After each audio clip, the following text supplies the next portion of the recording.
to become advocates for themselves, to give you a list of questions that you need to ask your doctors. And it's not just for patients with cancer. It can be anybody that's enduring or going through a process with the healthcare system, or if it's a family member, if you want to learn how to support someone.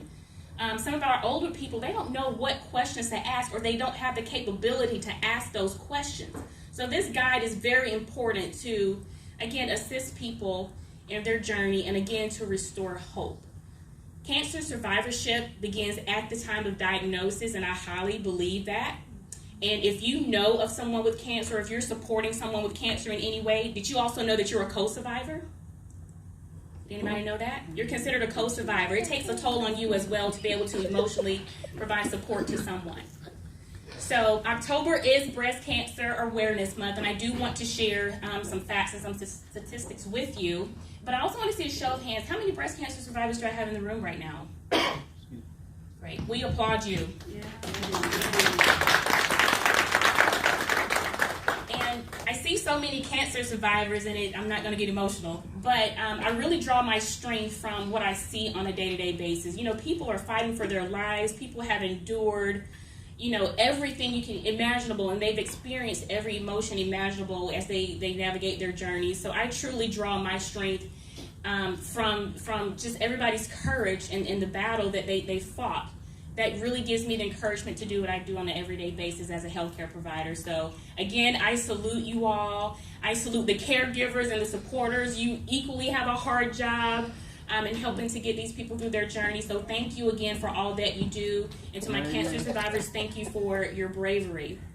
So for Breast Cancer Awareness Month, I want you all to know breast cancer is the most common cancer among Black women. 1 in 8 women will be diagnosed with breast cancer in their lifetime. That's pretty significant, don't you all think? Okay, listen at this. Black women are 42% more likely to die from breast cancer than our white counterparts. 42%. Black women are dying at an alarming rate from breast cancer. Black women under the age of 40 have higher rates of breast cancer compared to white women. 6,540 breast cancer-related deaths are expected among Black women in 2019 alone. Black women have the highest odds of getting a type of breast cancer called triple negative, which is one of the most aggressive forms of breast cancer. And a lot of that has to do with our genetic makeup. I'm not saying all breast cancers have to do with genetics or all breast cancers run in the family, but Black women, the way our hormone receptors are made, we have a tendency to develop triple negative breast cancer, which is harder to treat because there are less targeted therapies that can go in and cure that particular type of cancer. Also, with certain types of breast cancer, women are usually put on maintenance medications, like you may have heard of tamoxifen. Some women that are postmenopausal, they're on medicines like anastrozole. But for triple negative breast cancer, there is no targeted therapy or maintenance medication that these women can be put on to reduce a chance of recurrence. So as Black women in the Black community, I really want to stress there is a huge disparity of cancer-related deaths among us. A lot of that is the fact that we don't get the same level of care as our counterparts, and that's just being realistic about it. Okay? We're most likely not to follow up with care. We're less likely to talk about it. And I always say we always get caught up in what I call the strong Black woman syndrome, meaning I got it. You know, something feels wrong with my body, but it's okay. I have to take care of everybody else except for myself. So when you feel things that are wrong with you, you have a tendency to ignore it and you let it go. So we're less likely to tend to our bodies and get the care that we need. And so I just encourage you all, as Black women, as the Black community, we have to address this disparity. And I always say it's beyond wearing pink. What are we doing beyond wearing pink to address these disparities? What are we raising money for? I will say with proceeds that we get from Champion Cancer, we pump that money right back into the community to give educational programming, to educate people about the importance of cancer screenings, to help someone that may say, hey, I can't pay my utility bill this month, or I just had surgery, I don't have the things I need to be able to get well after surgery. So we do things of that nature. So in wearing your pink, think about the purpose for wearing the pink. What can you do individually to help impact the community? Spreading awareness, encourage your family members to get their screenings, get screening mammograms. And I'm also going to go over just a few symptoms of breast cancer, but not all breast cancers, you guys, can be detected by mammograms. I want you all to know that. Not everything shows up on a mammogram. Sometimes diagnostic ultrasounds are needed, where they use sound waves to go in and do imaging. And sometimes breast MRIs are needed, where they actually have to put you in a machine and send radiation through the breast to be able to take a look at exactly what's going on. Not all breast cancer can be felt.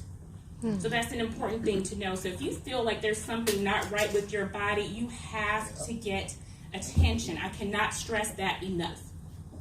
And I also want to say, don't get white coat syndrome. You know, you go to the doctor, you see a white coat, and you freeze up, and you say, well, I don't know what to ask, or I had pain in the breast, but now I'm at the doctor's, the breast isn't hurting anymore because my stress just kind of overpowered. That happens. It's called white coat syndrome. So I want you to say, don't be afraid to ask your doctor's questions. Don't be afraid to challenge them.